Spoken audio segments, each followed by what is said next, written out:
అందరికీ నమస్కారం. నిన్న మొన్నటి నుంచి ఈ ప్రైవేట్ యూట్యూబ్ ఛానల్స్లోని సోషల్ మీడియాలోని మెయిన్ స్ట్రీమ్ మీడియాలో కూడా ఒక వార్త పెద్ద సంచలనం అవుతుంది. ఏంటంటే శివాజీ అని చెప్పి ఒక నటుడు ఉన్నాడంట. ఆయన సినిమాలు ఏమీ నేను చూడలేదు, అందుకని చెప్పి అతను నేను పెద్దగా ఐడెంటిఫై చేయలేను. కాకపోతే ఏంటంటే ఈ రాష్ట్రాల విభజన సమయంలో, ఆంధ్రప్రదేశ్ తెలంగాణ విభజన సమయంలో ఆడు కొంచెం ఓవర్ యాక్షన్ చేసి కొంచెం సోషల్ మీడియాలోని కొంచెం ఫేమస్ అయ్యాడు. కాకపోతే ఆడు ఆశించిన ఫలితం ఏమీ దక్కలేదేమో అని చెప్పి అనుకుంటున్నాను. ఆయన ఎందుకో కేకేశారు, మరి ఎందుకు కేకేశారో ఏంటో తెలీదు. ఆ సినిమా ఏంటో కూడా నాకు తెలియదు, ఆ ఫంక్షన్ ఏంటో కూడా. సినిమాలకి నేను కొంచెం దూరంగా ఉంటాను. ఆడవాళ్ళు చీరలు కట్టుకురండి అవి అని చెప్పి ఏదో మాట్లాడేటప్పుడు సభ్యతా సంస్కారాలతో చెప్పచ్చు. ఎందుకంటే ఆడవాళ్ళకి కొన్ని సంఘాలు ఉన్నాయి. అవి ఆడవాన్ని ఆడదే అన్నా సరే వచ్చి మీదడిపోతాయి. అటువంటి జనం, అటువంటి ప్రవృత్తి కలిగిన వ్యక్తులు చాలామంది ఉన్నారు. అటువంటి సందర్భంలో ఇతను ఆడవాళ్ళని పట్టుకుని వాళ్ళ ప్రైవేట్ పార్ట్స్ని వస్తువులుగా మీరు చీరలు కట్టుకురండి, అంతేగాని వస్తువులు చూపిస్తే కరెక్ట్ కాదు, వస్తువులు కాదు సామాను చూపిస్తే మిమ్మల్ని ఎవడో లైక్ చేయడం విధంగానే. ఇంకోటి ఏంటంటే దరిద్రపు ముండలో అని చెప్పి ఒక పదం కూడా వాడాడు. అది కరెక్ట్ కాదు. ఎవడైనా ఏ మానవ జన్మిత్రుడు ఎవడైనా కూడా ఆడవాళ్ళ గురించి అటువంటి మాటలు నీ మనసులో ఉంటే ఉండొచ్చు. వాళ్ళ దరిద్రపోండ్లని కానీ, లేకపోతే వాళ్ళ సామాన్లు చూపిస్తున్నారని కానీ, వాళ్ళ వస్తువులు చూపిస్తున్నారని కానీ, లేకపోతే వాళ్ళ సరుకులు చూపిస్తున్నారని కానీ నువ్వు అనుకో.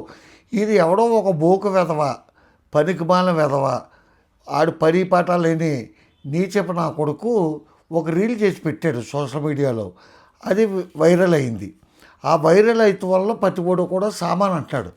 ఆ చెస్ట్నే అట్లే సామాన్లు అంటే ఏం లాభం అంటే మనకేమవుతుంది? దానివల్ల ప్రయోజనం ఏముంది? బోకేదలాగా ఉండిపోతారు కదా. కాకపోతే ఏంటంటే ఈయన చెప్పిన మాటలే చాలా రోజుల క్రితం రంగనాయకమ్మ గారు అని చెప్పి ఒక మంచి కవయిత్రి, తెలుగులోనే మంచి రచయిత, ఆ మేడం కూడా చెప్పారు. చెబుతూ ఆవిడ తిట్టారు ఆడవాళ్ళందరినీ కూడా. ఎందుకే ఆవిడ డైరెక్ట్గా మీ సంకలు చూపించడం ఎందుకో, మీ రొమ్ములు చూపించడం ఎందుకో, మీ తొడలు చూపించడం ఎందుకో, మీ పిర్రలు చూపించడం ఎందుకో అని చెప్పి క్లియర్గా పార్ట్ వైజ్గా ఆవిడ చెప్పారు. ఎవరు మగవాళ్ళు అటాక్ చేద్దామన్నా, ఎందుకు దానివల్ల మీకు ప్రయోజనం ఏంటి అని చెప్పి ఆవిడ డైరెక్ట్గా చెప్పారు. అప్పుడు పెద్ద యాజిటేషన్ ఏమీ రాలా. కాకపోతే అదే కానీ ఏ గరికపాటి నరసింహరావు లేకపోతే చాకటి కోటేశ్వరరావు లాంటి ప్రవక్తలు ఏదో మీటింగ్లో పొరపాటున ఇది ఇట్లా ఉంటే సంస్కృతి, ఇట్లా ఉంటే సాంప్రదాయం అని చెప్తే మీదడిపోదురు. ఇదే బ్యాచ్. వీళ్ళు ఎంతమంది ఉంటారో, 100 మందో 50 మందో ఉంటారు అంతే, పని పట్టాలేని వాళ్ళు. వీళ్ళకే ఏంటంటే ఏదో ఒక యాంగ్జైటీ, ఏదో ఒక తపన, ఏదో చెప్పాలి, చేయాలి అని చెప్పి. ఇప్పుడు కొంతమంది హీరోయిన్లు కానీ కొంతమంది యాంకర్లు ఉన్నారు. ఆడు మొగుడితో వెళ్తుంది. ఆడు మొగుడు కొడుకుతోని వెళ్ళినప్పుడు అది బికినీ వేసుకుని, కట్రాయరో షెడ్డీయో వేసుకుని, ఇంత బ్రా వేసుకుని, ఏమీ లేవు కాబట్టి, టెన్నిస్ కోర్టు కాబట్టి. అదే ఏ ఫుట్బాల్ కోర్టు అయితే ఇంత బ్రా వేసుకునేమో. మరి అవి వేసుకునే అన్నీ సోషల్ మీడియాలో పోస్ట్ చేయాల్సిన పనే ఉంది. మీరు ఫోటోలు తీసుకుని ఇంట్లో పెట్టుకోండి. మీరు ఒక ఫైల్ చేయించుకుంటే ఆ ఫైల్లో పెట్టుకుని ఆ ఫోటోలు మీరు సరదాగా గోవా వెళ్ళారో, లేకపోతే ఇంకో చోటుకి వెళ్ళారో అవన్నీ పబ్లిక్ పెడతాం. పబ్లిక్ కామెంట్ చేయడా? ప్రతి ఓడు చెప్పేది ఏంటంటే నేను శ్రీరామచంద్రుని, ఏ స్త్రీ పరాయి స్త్రీ పాదాలు తప్ప ఎక్కడా చూడను, చెస్ట్ చూడను, నడుం చూడను, కళ్ళల్లో కళ్ళు పెట్టి చూడను, కింద చూడను, పైన చూడను అని చెప్పి ఏదేదో చెప్తాడు. కానీ 199 మంది మాత్రం చూస్తారు. ఏదో సినిమాలో ఒక డైలాగ్ కూడా ఉంది. ఏంటంటే రాత్రి లైట్ ఆపేస్తే మన పక్కలో ఉన్న మన పిల్లం కూడా ఏదో ఒక సినిమా యాక్టర్లకు కనపడుతుందని చెప్పి అతను చెప్పాడు. ఆ సినిమా యాక్టర్ పేరు కూడా నాకు తెలుసు, కానీ ఇక్కడ ఉచ్చరించడం భావ్యం కాదని చెప్పి చెప్పట్లేదు. అట్లాగా మిమ్మల్ని కూడా రమ్మించుకునేవారు ఉన్నారు, కళల్లోని ఊహల్లోనే. మీరంతా టెన్షన్ పడిపోకలేదు. దాని మీద కూడా కోర్టులో కేసులు వేసేస్తారేమో. మిమ్మల్ని ఊహించుకునేవారు ఉన్నారు, మీరు చూపిస్తున్నారు కాబట్టి. చూపించకూడదని చెప్పి ఎందుకని చెప్పి పెద్దలు అన్నారంటే, ఒక మహాకవి రాశాడు. ఏంటంటే పుడుతూనే పాలకిడ్చి, పుట్టాక జంబాలకి ఇడ్చి, పెరిగి పెద్ద అయ్యాక ముద్దు మురిపాలకి ఇడ్చి అని చెప్పి. అన్ని సందర్భంలోనే స్త్రీయే లాలించాలి పురుషుణ్ణి.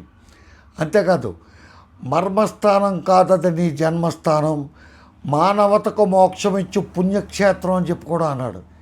అంతకంటే మిమ్మల్ని భగవంతుడి కంటే, దేవత కంటే, దైవ సమానురాలైన ఒక మహాశక్తి కంటే, అంతకంటే ఒక పాట రాయగలిగిన మహాకవి ఎవడో లేడు. మీరు అవన్నీ పబ్లిక్లో పెట్టేస్తామంటే, ఓపెన్ యాక్స్లో పెట్టేస్తాం, ఓపెన్లో పెట్టేస్తాం, ఫ్రీగా అప్లోడ్ చేసుకోండి, మీరు చూసేయండి, మేము చూపించేస్తామంటే. ఆ శివాజీ అనేవాడికి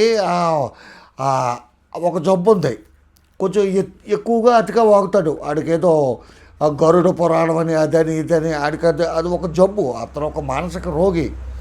ఆడి మాటలు పట్టించుకోకండి, దాన్ని పెరిగి పెద్ద చేయకండి. మా డ్రెస్ మా ఇష్టం, మా తిండి మా ఇష్టం, మా మందు మా ఇష్టం అనే విధంగా కూడా బిహేవ్ చేయకండి.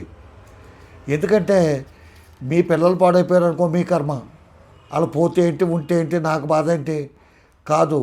మనందరి పిల్లలు కూడా పాడైపోతారు మీరు అటువంటి ఎదవ స్టేట్మెంట్లు ఇస్తే. కాబట్టి ఈ ఉద్యమకారులు అనేవాళ్ళు తయారవుతారు కదా, ఈ ఉద్యమకారులు అందరూ కూడా రంగనాయకం గారు చెప్పినట్టే వాళ్ళు తొడలు చూపిస్తున్నారు, వాళ్ళ రొమ్ములు చూపిస్తున్నారు, వాళ్ళ సంకలు చూపిస్తున్నారు, వాళ్ళ పిర్రలు చూపిస్తున్నారు. చిన్న షార్ట్ వేసుకొచ్చి జానాబెత్తులు కూడా ఉండదు, అది కూర్చోటం చెయ్యి ఎదురుకుండా అడ్డం పెట్టుకుంటాం, లోపల ప్యాంటీ కనపడకుండా. మీకు అంత కర్మే వచ్చింది, కనపడకుండానే వేసుకున్నావచ్చు కదా ఇంట్లోంచి. చెబితే నా కొడక మళ్ళీ మాకు స్త్రీకి స్వాతంత్రం లేదా, అది లేదా, ఇది లేదా అంటాను. మీకు ఎప్పుడైతే స్వాతంత్రం ఉందో అప్పుడే పరాయోడికి కూడా స్వాతంత్రం ఉంటుంది. మీ మీద కామెంట్లు పెట్టడానికి, మీ మీద కామెంట్ చేయటానికి కానీ, మీ మీద రీల్స్ చేయటానికి కానీ, లేకపోతే మీ గురించి రకరకాలుగా ఆడి మనసులో ఊహించుకుంటున్నాను. ఆడి మనసుని ఎవడో ఆపలేడు. ఏ కోర్టు, ఏ ధర్మాసనం, ఏ రాజ్యాంగం ఎవడి మనసునే ఆపలేదు. కాబట్టి నేను రాత్రి నా ఇష్టం వచ్చిన వాళ్ళతో పడుకుంటాను, కళ్ళకంట నా ఇష్టం, దాన్ని ఎవడ ఆపుతాడు?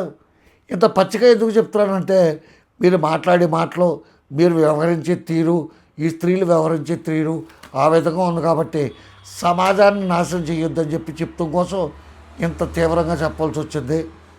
ఇది ఎవరి మనసులో అయినా బాధపడితే బాధపడండి, అంతకుమించి నేను మాత్రం చేయగలిగేది ఏమీ లేదు. నమస్కారం. రామాంతరావు. జై హింద్.